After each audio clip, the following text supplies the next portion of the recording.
just want to welcome everyone. Thank you so much to our student guests for being here with us today during this busy time of the semester, and so much to these three amazing faculty members for also being so generous with their time and their wisdom to share with us on a very important topic. My name is Elizabeth Yao, and I am the manager of Project Jumpstart, which is the student internship team that works with the Office of Entrepreneurship and Career Development here at Jacobs. And I'm also the communications director at MTNA at IU, so I'm very happy that the two organizations are partnering to bring you this very important panel. Before I hand the floor to Rachel, our wonderful president of MTNA at IU, I just want to mention that we are recording the session, but it is being recorded in speaker mode only. So if you are worried about not being seen on the recording, you just have to keep your mic off and you won't be seen. So please don't worry about that. As for questions, feel free to ask them throughout the session, either by unmuting yourself and asking the panelists directly. They're all very friendly, helpful people, as you will discover as we move along with the session. Or you can also just put your question in the chat, and Rachel and I will be monitoring the chat, and we can find a good moment to interject. If for any reason you want to ask an anonymous question, feel free to do so by privately messaging either me or Rachel and putting anonymous question as a disclaimer in your message, and we will ask the question while keeping your name confidential. So don't worry about that either. Okay, Rachel, take it away. Thank you, Liz, for introducing. So we'll have three panelists today, Dr. JSoM, Dr. Cartledge, and Dr. Julia Shaw. And today's about navigating the job search. And there are about 14 questions that we'll try to cover about from how you can navigate the job search while you're a student to after you graduate and your first year as a collegiate, not collegiate, but a professor at a college level position. And I will ask Nietzsche if she can introduce these three wonderful panelists. Sure. Well, first of all, we're so grateful to have three wonderful panelists with us here today, and I have the honor of introducing them.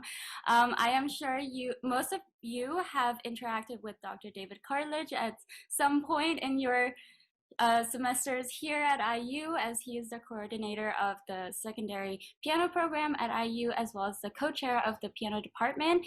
And to me, he's basically a walking encyclopedia of keyboard literature and full of endless knowledge to share. So we're very lucky to have him here.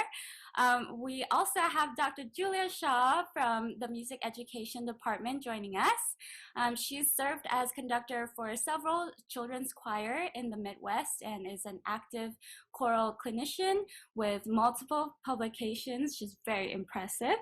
And she was previously an assistant professor at Ohio State University. So we are so lucky to have her on our faculty now. I also have the pleasure of teaching her children piano, and I can really see where they get their natural love of music from. And other characteristics as well. I was wondering what you might say. The third panelist we have today is Dr. JSoM, who is currently the Associate Director of Bands at IU, where he directs concert band and teaches courses in instrumental conducting and administration of school bands. I've talked about job search briefly with all three of you before, and I'm so excited that you are able to be here and share your wisdom with everyone. And we're all very curious to see how your advice may have changed due to the pandemic. So shall we get into it? Sounds good. Thank you. So the first question is how to best prepare for a post-school career while still being in school? I can jump in if you like, and I'll give standard advice that I give to doctoral students who are starting out, which is to strategically consider the courses that you take. The doctorate at IU used to require 2 minors. Now it requires 1 minor and something called other required credits, which can look like an opportunity to do electives and have an easier time. And if you want an expeditious doctorate, by all means go for it. But there is the opportunity to take those 12 credits of other required credits and actually use use them to qualify yourself in a way that may make you look singular on the job market. And once you're at the doctoral level, taking that opportunity to distinguish yourself, individualize yourself, and show that you've got a qualification that may be useful to a school in some area other than your major, that can be a really useful extra skill. Yeah, I can jump off of that. I certainly agree with the sort of effort to make yourself as versatile as possible while in music school, while in graduate school, because you know, one thing that I kind of wrote in my notes is just the fact that many job postings out there for a number of different fields within the music field and certainly within academia. I think increasingly a lot more of the postings nowadays are sort of looking for candidates that can do multiple things, that have very widely varying interests. So I think that what Professor Cartledge is saying is definitely true and kind of speaks to that versatility that you might want to seek as a student now. And really that process has already begun. And the other thing that I would say is kind of more centered on just general advice as well. Just, you know, of course, your focus is being a great student and as the best student you could possibly be, and a great musician. Obviously, just learning how to perform as best you can on your individual instrument or as an ensemble member, but don't neglect and sort of don't underestimate the significance of forming really genuine and positive relationships with everyone you interact with. That seems very obvious to say, but I think being really mindful about that while you're in school is important, because the connections that you make in this time are just as important as that time that you spend on your individual instrument. You know, music school is not just about coming out being a great player, but learning how to be a great colleague in these various opportunities that you seek outside of music school and in the professional world. And what they say about the music world is awfully true, that it's very small. And so these connections that you make will lead to other things and hopefully beneficial things later in your career. So that's the first thought that comes to mind for me. And I could build on that too. So when you apply for positions, your CV, is everyone familiar with that term? I hope so. We'll talk about preparing documents a little bit later in this talk, but will be one of your first points of introduction to a search committee. And there's kind of no substitute for a strong CV. So you might be able to start thinking about how you can translate knowledge and skills that you already have into CV lines that show rather than tell about your accomplishments. So instead of saying in a cover letter, I have deep knowledge of Cuban music, could you give a conference talk on that? Could you do a session for a student organization here? Could you write a brief article on that? And then the idea of the principle of peer review. So I come from an academic field where we might establish a track record of publishing, and a peer-reviewed article would be one where other colleagues in our field have certified that that document is worthy of publication.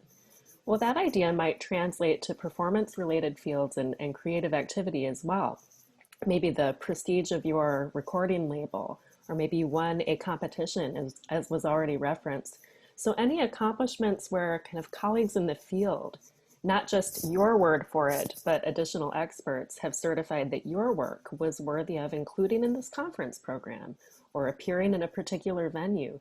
Anything you can begin to accumulate toward that end would be fantastic.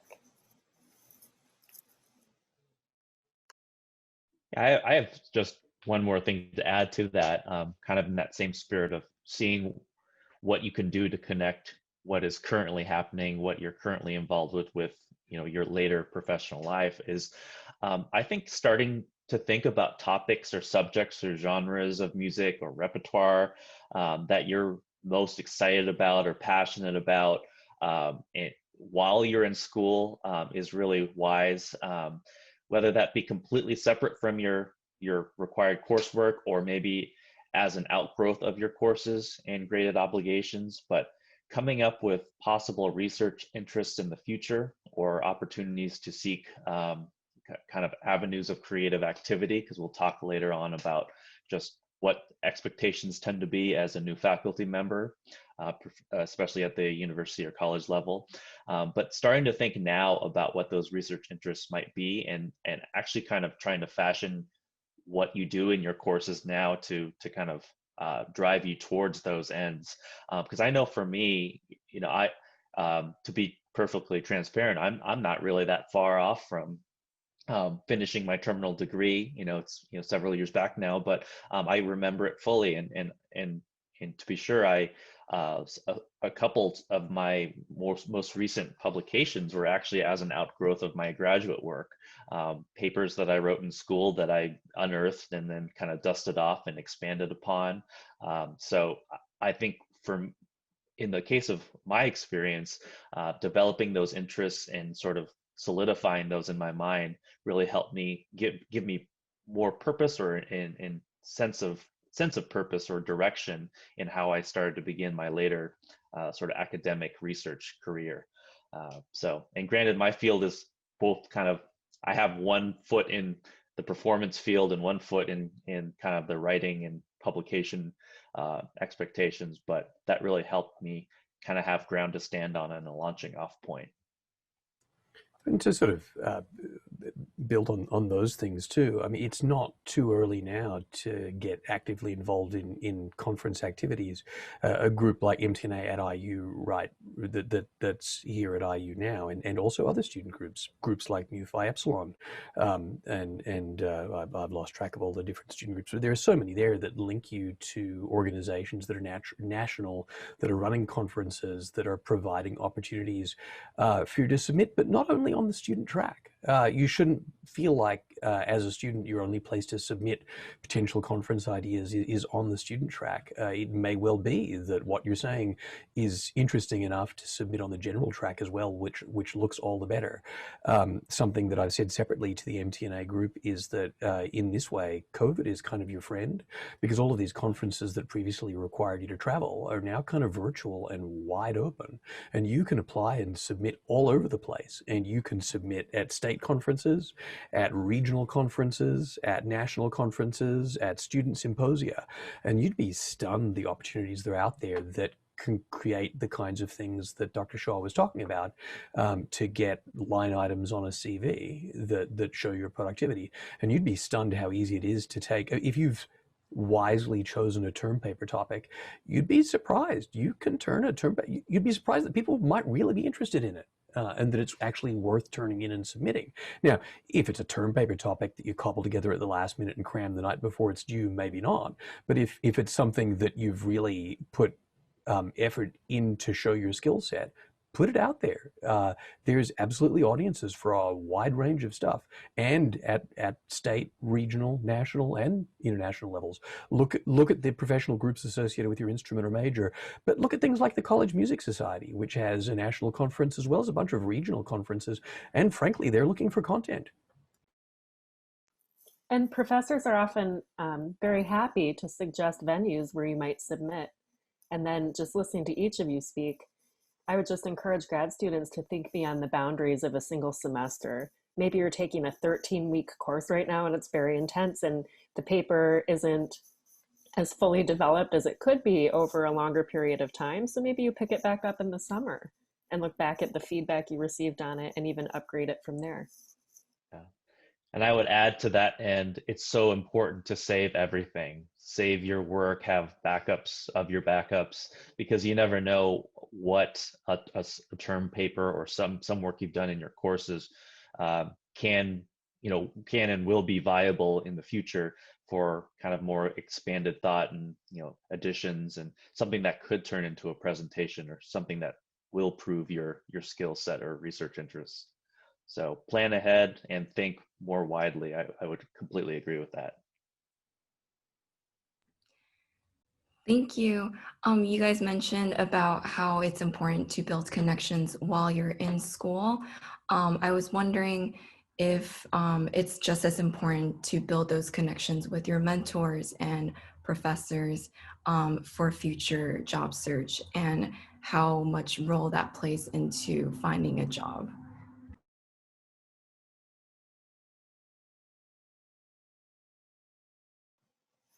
Well, you're cultivating recommenders who can speak to your distinctive strengths that you'd be able to offer a university or another type of position. And then also the value of a professional network can't be emphasized enough. And attending conferences or being visibly contributing toward conferences is a great way to begin to develop a professional network. And sometimes word of openings does travel by word of mouth. And so you may get leads or an inside track that would help you apply to a particular position. So I think that networking is invaluable, and cultivating genuine relationships with your professors so that they know you as a performer, as a musician, as a person, as a professional. And it's rough in the time of COVID, and I'm in discussions. I'm actually curious to know what's happening in other fields. I'm in discussions with national level conferences in piano to try to figure out how to reproduce some of the aspects of networking that have gone away in COVID. I mean, I will be frank, and I will share with you that you know, as I was building my tenure case and going to conferences and making presentations, the business that's transacted in the lobby of the hotel as you meet and say hi to people and grab coffee here or a drink at the bar there, the connections that are forged through those interactions are professionally really, really important in terms of getting to know people, in terms of forging relationships in the field. And I think everyone who's running conferences right now is trying to figure out how to reproduce that side of things without the lubricants of caffeine and alcohol and food, which are part of what goes on at conferences. Most conversations are transacted with something to eat or drink in front of you, because it helps allow conversations to happen. But even if COVID is preventing some of that natural social lubrication from happening, you should still be going to these conferences, joining in the chat rooms, just letting people know that you're there. And that you're a nice person to chat to. So if you're in a conference and they do like Zoom breakout rooms and there's a chance to have a conversation, well, have the conversation. It's just about everyone getting to know faces and getting to know people in the field. And I think that's really important. So even if it's a little bit weird, and in COVID times, yeah, it's a little weird. These Zoom social events are a little bit strange. I would seize the chance anyway.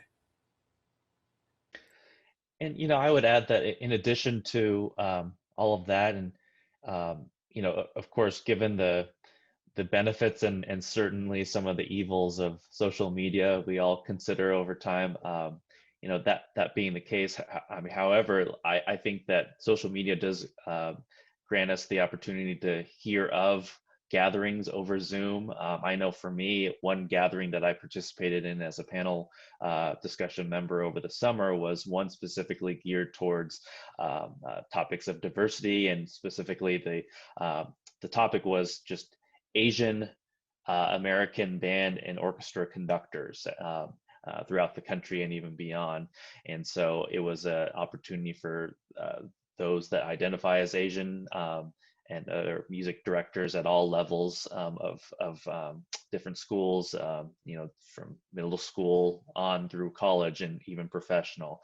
And it was a really great and really personally enriching experience. And that was only possible through getting the word out through social media. So certainly trying to keep an ear out and open about those types of opportunities and taking advantage of those was really important.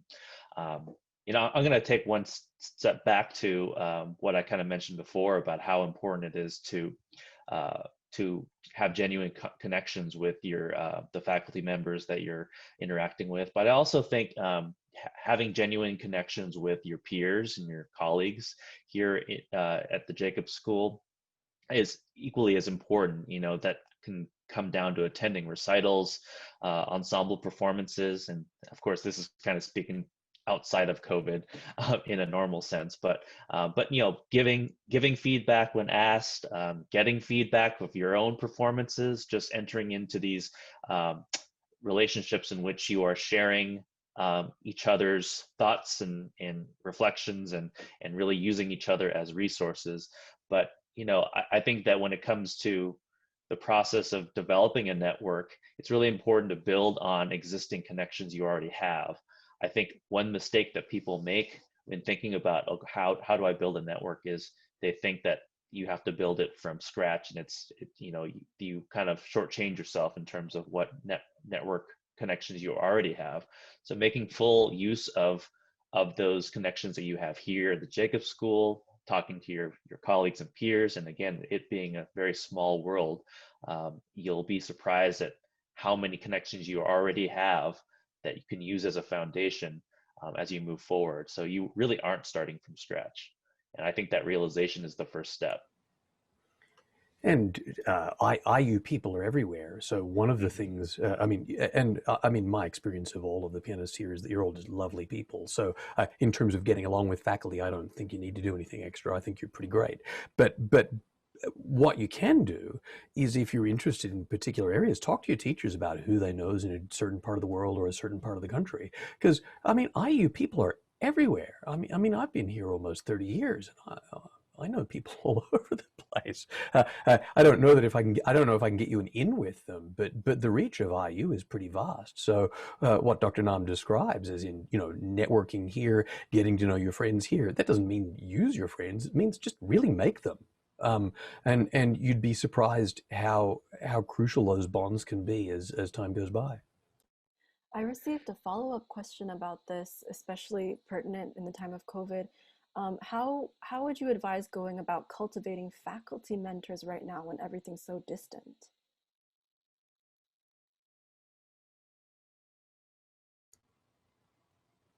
Ask for a chat. To virtual conferences. Any student, there are quite a number of faces I see right here who've asked me whether they can talk about something, and my answer is pretty much always, yeah. I'm always happy to talk to students, and I think that's generally true. We as faculty, we want to see students advance, succeed, and do well. It's not a question of, oh, you're done with my course, so bye-bye. It's like we want to see you go off and do amazing things. So reach out to us. We're here to help. Absolutely. I fully agree. I think that I've always tried to have kind of an open door policy when things were live and in person. And it really, I don't believe that needs to or has changed personally in the era of COVID with everything being online. So yeah, I agree. I think as a faculty, we're very open to all that. So don't be shy, reach out. Are we still on the networking topic, or?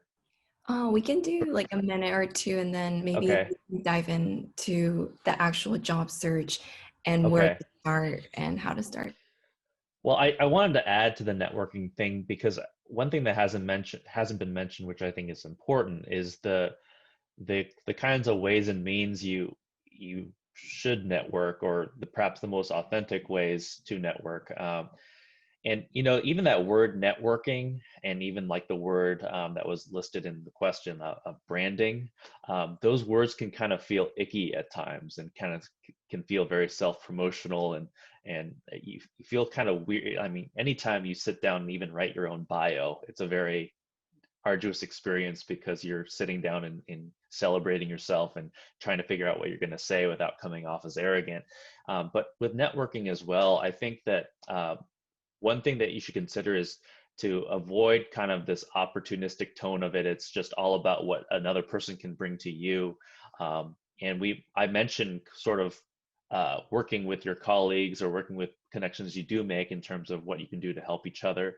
But, I think that transactional nature of networking is not really the point, and it should never be the point, whereas it does emerge as part of that relationship at some point. But what should be at the core of it is indeed just that, the relationship, that connection that you make. We all know when people are connecting with us and fishing for something, like you have something that they need. And we all kind of have a sixth sense about that, or most of us do. So I would just caution you against that kind of networking in that icky, problematic sense. I'm not sure if I can explain that in other ways, but it's kind of an odd aspect of it, or a unique aspect to that type of practice. I think Dr. Nam is totally right. If you want to make a new friend, you don't do it by going and telling them all about you. You do it by going and asking about them, and then really listening to what they have to say and really caring about them. And you can't fake that. You've got to actually care about them and actually be interested. Fortunately, music is filled with some really interesting people, and so that's actually not hard to do.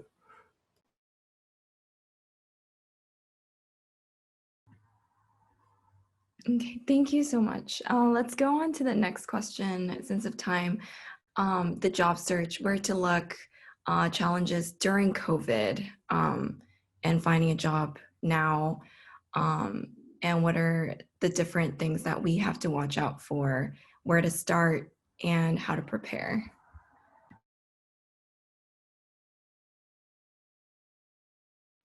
That's many questions in one. Could you maybe give us one part of that as a starting point? Where could we start? How do we start? Well, you can start by looking for listings and evaluating them for whether that might be a good fit for you to apply for. So some places to look might be the College Music Society weekly listings, the Chronicle of Higher Education. There are some additional ones, musical chairs, academic keys, higheredjobs.com. Maybe the other panelists want to chime in or drop additional ones in the chat. Yeah, really any field specific publications or even sometimes journals have some job postings. In looking at this question, I really kind of felt like even in the COVID era, a lot of the sources have remained the same. What's different is when you actually get into the process of applying and the types of requirements and you know, especially when you get to the point of possibly being invited in some capacity and to directly interact with a job or a hiring committee, that's where things get a little different now. But at this initial stage of the process, it's probably the same. You're talking like word of mouth, and like Dr. Shaw said, these usual job boards, all the usual places. In piano, it's almost exclusively CMS. Any job that's looking for the type of position that one of our pianists would be going for is likely to be advertising on CMS. Where what might not be on CMS would be sort of community music opportunities. But you know, we're looking at the university job search, and they're all going to advertise on CMS, and maybe the Chronicle too. But if they're going to pick just one, it's probably going to be a CMS ahead of the Chronicle. It doesn't hurt to look both places, but but between those two, that would be just about everything. Then you can assess the job description for a few other things. Does it appear to be a more teaching-focused institution or a research-focused institution? And what implications might that hold for your teaching load or the expectations for scholarship and creative activity? Are they targeting a particular rank? So an assistant professor would usually be someone fresh out of grad school or with a fewer number of years of experience. An associate is typically someone who's achieved tenure somewhere, or a full, or some of those, you know, named endowed chair kind of positions. They're looking for someone more senior. So you may not apply for that as a newly minted doctoral recipient. And then what can you learn about the length of the appointment? Is this going to be a one-year appointment? Is there potential for a long-term appointment? Is it tenure track? In the current climate, we may be seeing more positions than usual advertised as non-tenure track. Some of the kinds of words that you might see could be lecturer, visiting, adjunct, contingent, and that usually means that there's a limited length of the appointment. You'd want to find out, is this going to be full-time? Is it going to come with benefits such as health insurance? And sometimes you can learn whether there's the potential for a tenure track search in the future. So if you were to hold a visiting appointment or a lecturer appointment, it could be that you'd have the inside track to then apply for that tenure track position if such a search were to come open. Do others want to add on? I think all that is great. And actually one thing you said about looking at the posting and looking at the faculty or job rank, I mean, if we are talking about universities and colleges, it will be deemed faculty rank, like lecturer, assistant professor, associate. But I'm wondering if my colleagues, Professor Shaw and Cartledge, can. I'm wondering what your thoughts are in terms of, what messages are sent through those listings of rank. Maybe it's a little bit more of an open field where all candidates are accepted. Maybe it's assistant or associate, commensurate with experience. Like, where are those boundary lines in terms of what you guys think, in terms of what students right out of a graduate degree in music can or should apply for? I mean, if the types of jobs that you guys are likely to see and consider applying for as you get out of school or approach getting out of school are going to be sort of the adjunct part-time possibility, and those positions regrettably rule out any possibility for those of our students who are international, because it's going to be very difficult for you to take that kind of a position unless you burn through your OPT, and I question whether that's a smart use of your OPT, but this may not be the right venue to talk about strategizing CPT versus OPT and when to burn what and how to structure course selections in order to optimize your CPT opportunities. That's a whole other presentation on its own. But so you've got these adjunct positions, and they're typically paid by the course. They're not permanent. The university is typically trying to get a university that's advertising for adjunct workers is typically trying to get someone to teach courses comparatively on the cheap. So it's a sign of an institution that may have some cash flow challenges. They have courses that need to get taught. They need someone qualified to teach them, and it may well be you, but big bucks aren't going to be out there. I mean, your typical adjunct is being paid anywhere between sort of $2,000 and $8,000 per course, and that varies widely by institution, by location, and by the enrollment in the course being taught. And those can be attractive or not attractive depending on what your circumstance is. The next level up is sort of some kind of 1-year appointment that might have the title lecturer associated with it. Sometimes they call it a visiting something. They'll call it like a visiting assistant professor, but it's not tenure based. It's a 1-year thing. Maybe someone retired, the institution doesn't have its ducks in a row. They need someone to cover the courses for a year while they get the real position together. And those are typically full time and usually don't pay too badly. They know that the person that they get for the visiting position might be the person that they could want for the real one, and they want to develop relationships too. So there's that kind of position. There's the non-tenure based but continuing position that normally has the title lecturer, although some institutions are using terms like clinical professor or professor of practice, which are all just code words for we want someone full-time and ongoing, but we don't want to promise them tenure. And there's a variety of structural reasons why institutions may want to do that may or may not be reflected in pay. Some of those positions pay quite well. Some of them pay comparatively badly, but you don't have the protection of tenure.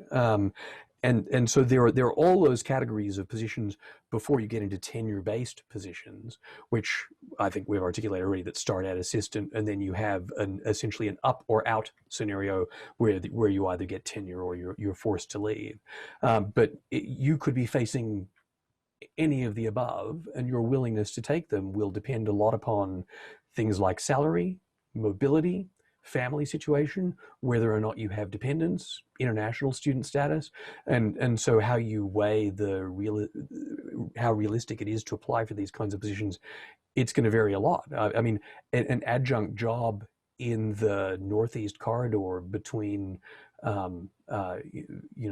DC and Boston may be more attractive than an adjunct position that pays $5,000 per course in Laramie. Yeah, I've got nothing against Laramie, by the way. Right. I was thinking of somewhere isolated. And I would want to comment that the mention of visiting positions, I that's very near and dear to me, because that was certainly my experience as I started on faculty here at the Jacobs School. My first 2 years was as a visiting assistant professor, and all the kind of cost benefit things, the kind of weighing the options, that was definitely the case for my family and I, and ultimately the decision to stick around through the visiting position, even though there's no guarantee of the position turning over to any other type of rank or tenure track. But you know, in lots of conversations with myself and my wife, we thought, based on the context, based on, obviously, because it's a Jacob school, there didn't seem to be too many downsides to taking a somewhat temporary position. But you know, however, that what ended up happening was it did indeed turn into a tenure track, and you know, and then the rest of it all happened, and then we're here for the longer term. So, but Professor Cartledge is exactly right. There's this kind of process of looking at all those options, and also I would want to add that this process of really sitting down and kind of knowing thyself and thinking about and considering what you're most comfortable and willing to do in any particular job, and being honest with yourself with the specific features of that job, and if it fits your skill set, if it's going to motivate you, because it is true what they say, you know, a job is a job, and you want to be gainfully employed, but at the end of the day as well, you have your own fulfillment to consider. And so, and also, you know, the context of your family and personal life. You know, for me, it's important that my wife has professional opportunities wherever we are, and that living in any location is a viable thing, not just for my career, but her career as well. If you have children, you also have to contend with what schools are available, the strength of those schools, you know, daycare, that kind of thing. So a number of, you know, outside of your professional world or your specific area comes into play here, like a lot of personal life issues. Once you've decided like which job you want to apply for, could we know a little bit about the hiring process of, as an insider trying to hire us as just freshly graduated? What are you guys looking for, and what could we do to better brand ourselves as someone who could be a professor at the school?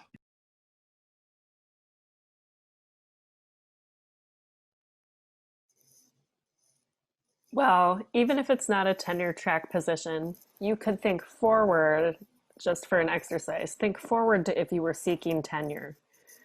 So does everyone even understand what the tenure track is? You'd be hired in for a probationary period of time, often 5 or 6 years, during which you would demonstrate your achievement in 3 broad areas, usually: scholarship and creative activity, teaching, and then service. And then your profile would undergo review at multiple levels within your university, like the department and then the school, and then maybe a broader college under which your school is nested. It depends on the institution. And then external reviewers, professors at additional universities, would also review your profile. And they're looking for an emerging national or international reputation in your field. Well, when people initially search, they're already thinking ahead to, does this person have the potential to achieve tenure? Or if not a tenure track position, do they have the potential to fulfill the responsibilities as indicated in the position description? So when you go to apply, what Rachel said, what can you expect from the process? So there will initially be a screening of your documents, your cover letter and your CV. And then often there could be a second request for additional materials. That could be a teaching video, a teaching statement, a diversity statement, any number of things. And then a preliminary round of interviews from a short list. So maybe those are conducted via Zoom or via phone.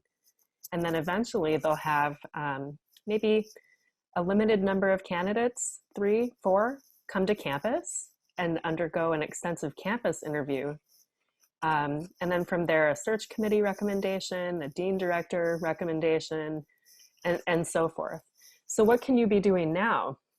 Preparing some of these materials ahead of time. So getting an excellent draft of your CV together, maybe a version of a cover letter that could be tailored to a couple different kinds of institutions, a teaching focused one, more research focused one, if that's something you're interested in pursuing. Doing lots of documenting your teaching accomplishments. If you're teaching on Zoom, run that camera because you never know when a moment of teaching brilliance is going to happen, and you could use that as evidence in the job search process if a teaching video is requested. You don't want to be scrambling to put together a teaching video the same week it's due. So as many of these things as you can have prepared and ready to deploy, the better. And it's also easier to draft a teaching statement, a diversity statement when you're not under pressure and duress and put it through a couple rounds of revision and maybe seek the input of a professor, a trusted mentor, before it comes down to the wire when everything's due at once. And then I would also say there are amazing campus resources, Project Jumpstart being one, and then the City for, what am I trying to say? The Center for Innovative Teaching and Learning routinely runs workshops, how to write your teaching statement, how to write your diversity statement. So outside of a university, people pay big bucks for career consulting, but you have access to an array of free resources and coaching and appointments and workshops. So I would take advantage of all of that in order to prepare. And then I've probably spoken enough for this round, so I'll allow someone else an opportunity. Something else I'd throw in there too, there's quite a number of schools in the US that, in addition to sort of statement of teaching philosophies and diversity statements, actually require a statement of faith. If it's a religious school, that's often something that's required. If you think you may be interested in teaching at a school like that, that's also something you do not want to be writing at the last minute. So I would add that. If that is a trajectory that you would be interested in for your career, I've seen a number of students, of sort of graduates, struggle with having to do that very quickly. And that if that's something that would be important to you, I'd draft that ahead of time as well. I'd like to go a slightly different tack, and I've advised on this question, and everything Dr. Shaw says is absolutely right on the money. Let's say you've identified a job that you think you'd be really interested in getting. So, you might be applying to, well, there aren't 30 jobs out there right now, but in the years when there are 30 jobs, you may send your CV off to all of them, but maybe that there are 5 of them that you really care about. So let's suppose that there's some set of jobs that you really care about. You can't possibly do what I'm about to describe with every single job. That would be nuts. But jobs that you actually care about and you think you've assessed it and you think you've got that it's a realistic job for you, you should be doing a whole bunch of homework. You should be figuring out, why are they advertising the job? Who left? What courses did they teach? How many students does the school have? What is the demographic of the students who are there? And this is significant amounts of research. This involves going to the school's website, looking at who the faculty are, who the faculty historically were, looking at their schedule of classes and see what their course offerings are from semester to semester, so you can see what was covered, so that you can position yourself to cover their likely needs. Because very often that stuff actually isn't articulated in the job description at all. And that level of homework, you could spend 20 hours easy just researching a school to figure out what it is that they're really looking for that they're not saying in the job description. And you can figure, it's just a little bit of online detective work, but it's time consuming. And that then arms you to be ready for the kinds of questions that they may ask down the road. The other thing that I would add to what Dr. Shaw said, and all of which I agree with 100%, but often students and alumni are kind of shocked to, these are people who are used to auditions. They've auditioned to get into their undergrad, they've auditioned to get into their master's, they've auditioned to get into the doctorate, they've typically done a bunch of competitions along the way, and they think they know how auditions and competitions work. This is not what the job market is like. On the job market, they're not looking for you to win some competition. They're looking for someone who's going to be their colleague for the next X number of years. And so they're looking for someone that they can work with. And it's great that you can play well, and isn't it nice that everyone who applies for the job can play well? But you'd better look like you're going to be a good colleague while you're at it.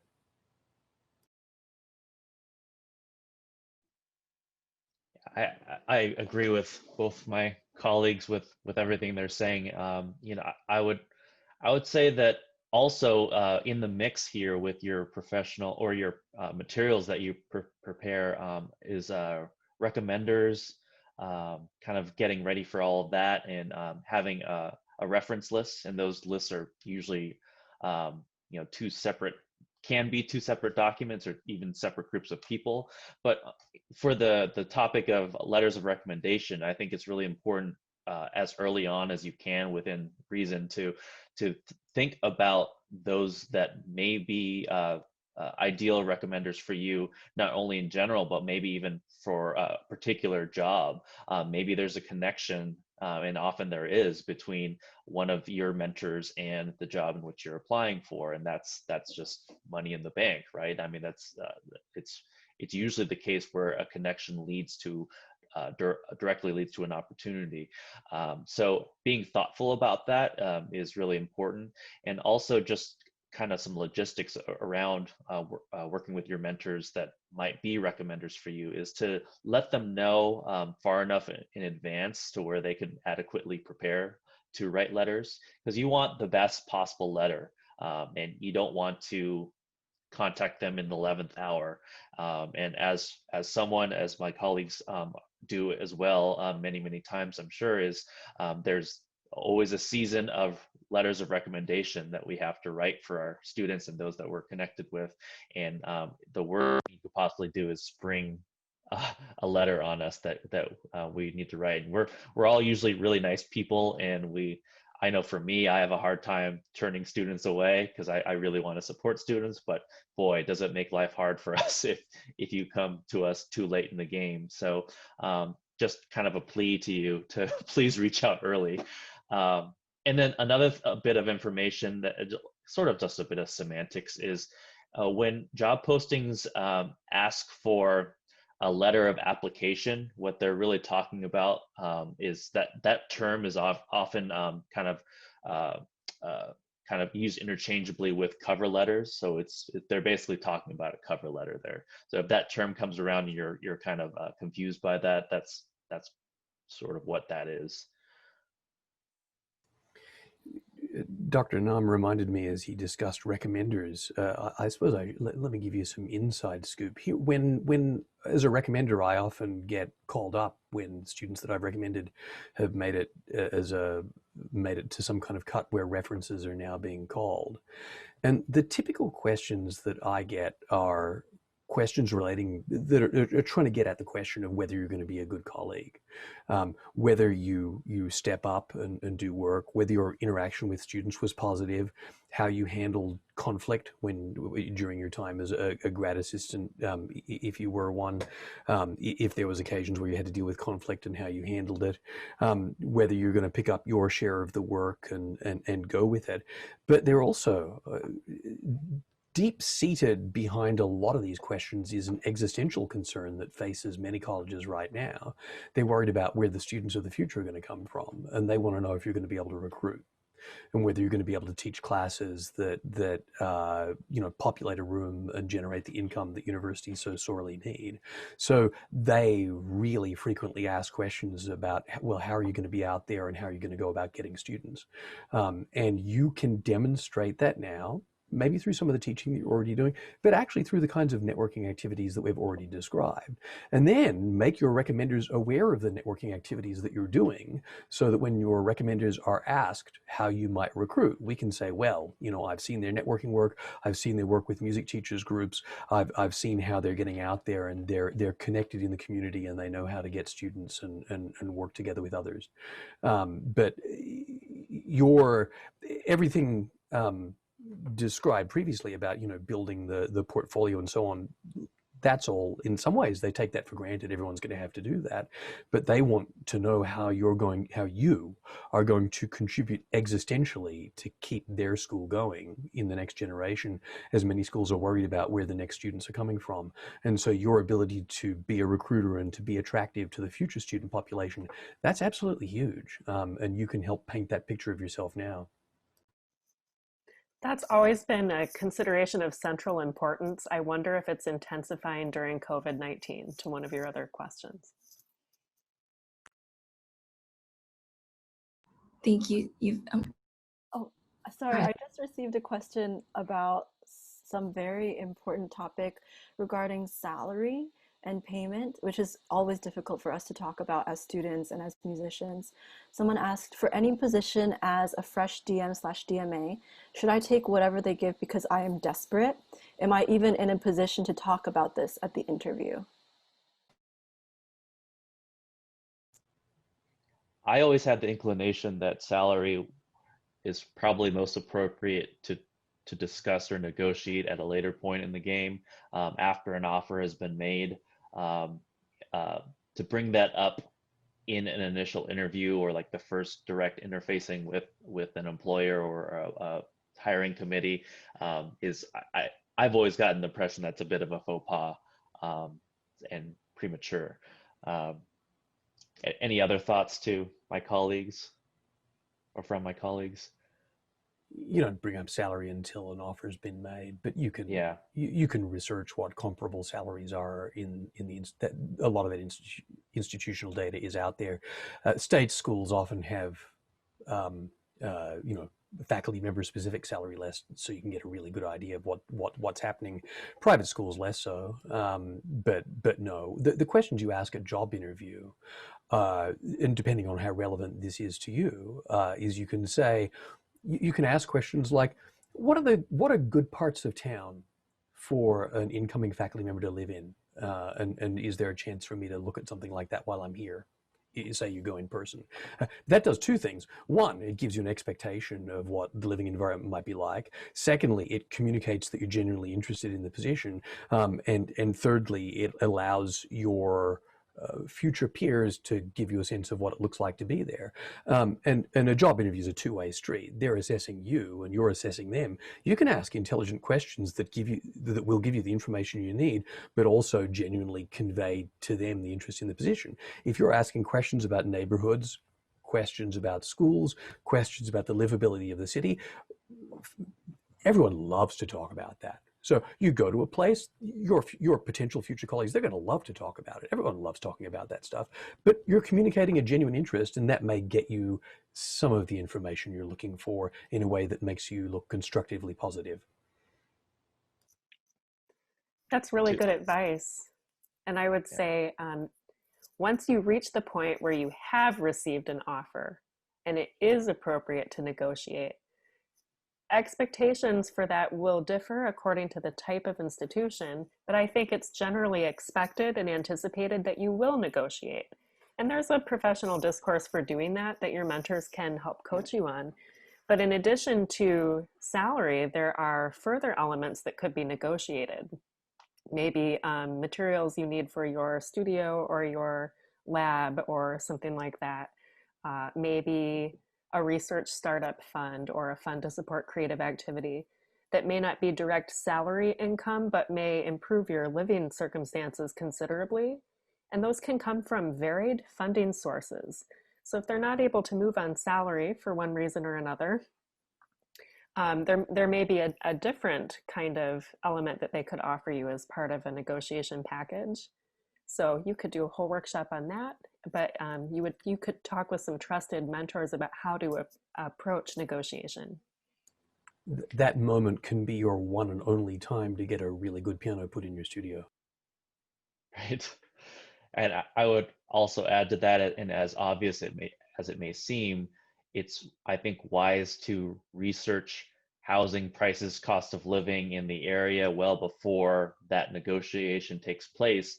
I think it is helpful to have at least a ballpark number, you having sat down and done the math about what it really will cost, what it will take for you, either you or you and your family, to live in that area, what you feel, maybe if this isn't your first position, what you are looking for in terms of a salary that may be comparable or perhaps a little bit better than your previous position. But as Professor Cartledge brought up, being able to look up what your predecessors or what the common average of salary is at an institution is helpful too, just to kind of give you some context for that negotiation.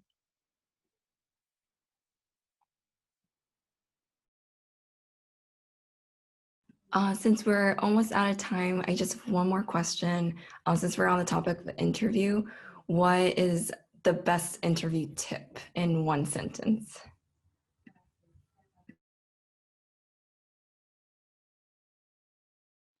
That's a tough challenge. Be yourself. Don't try to fake it. You've got to get along with these people potentially for years. If you fake it and try to be someone you're not, it's going to be a disaster. And I'll reiterate, it's nice that you're all actually lovely people. So just be those lovely people. Don't over try. Trust that they will, as I do, like you for who you are. I agree with what Professor Cartledge said earlier about a two-way communication. It's a two-way street. I think that's really a very, very important point to bring up, because it's very easy in an interview situation, because maybe you are feeling like you're in a lesser position of power in an interview, and maybe you do feel somewhat desperate to get a job. So you're entering into it with that mindset as it is. But if you can, try to have the mindset of this communication, these interviews as kind of like Professor Cartledge saying, you're just as much interviewing them as they're interviewing you. And if you can, try to make for an equitable exchange or a conversation, a true conversation, rather than what can happen which is it can turn into like an interrogation. You know, a committee barking a question at you and then you barking back an answer, question, answer, question, answer. So there are ways subtly to direct the conversation to be more equitable. And I think any way you can do that is a good thing. Another thing might be that the search committee will want to view you as a colleague, not as a grad student. So when you're in grad school, maybe in some ways you're in a routine of being deferential as an associate instructor, or you're working with an advisor. So be ready to project your confidence in stepping into that colleague role. I'll make here an offer openly that I've made to a bunch of students in the past. But if there are pianists and you're going up for jobs, and you've made it to a final cut, and you need a dummy interview, give me the job description, set up a time, and I will be an interviewer, just so that you have a chance to sort of practice. And I'll be a difficult one, just so you have a chance to practice being in that hot seat before you have to go into the room. I've done them in person. I've done them over Zoom, and that offer is open to any pianist. If you want me to put you through your paces for a particular job description that you share with me, gladly. You should take him up on that and then record it and reflect back on it. Yeah, that's wonderful. And the same thing goes for anyone looking into fields of, certainly in my field of conducting, but even as I'm sure the case for Dr. Shaw, any field of music education, if you're looking for band, orchestra, choir jobs, we're here for you. And I hate to speak for you, Dr. Shaw, but I'm just guessing. No, of course that's true. Yeah. Yeah. So, but yeah, we're here for you, and please use us as resources.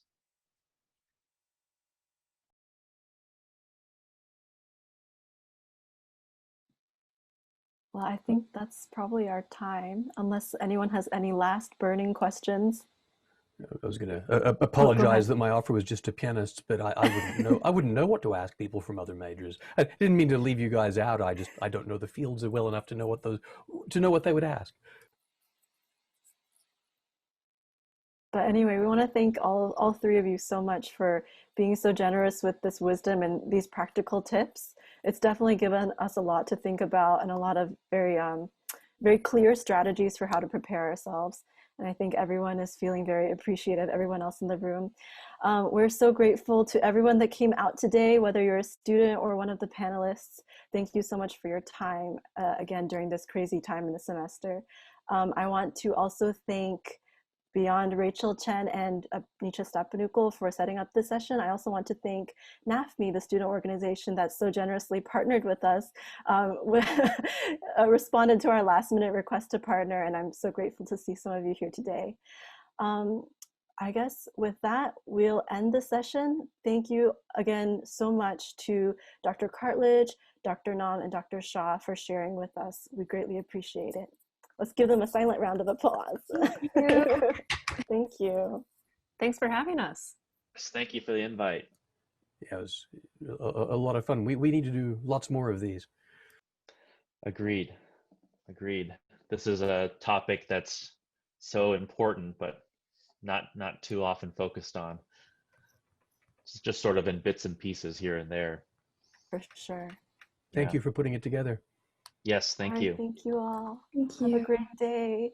Thanks, Rachel. Bye. Thanks, Elizabeth. Take care. Thank you.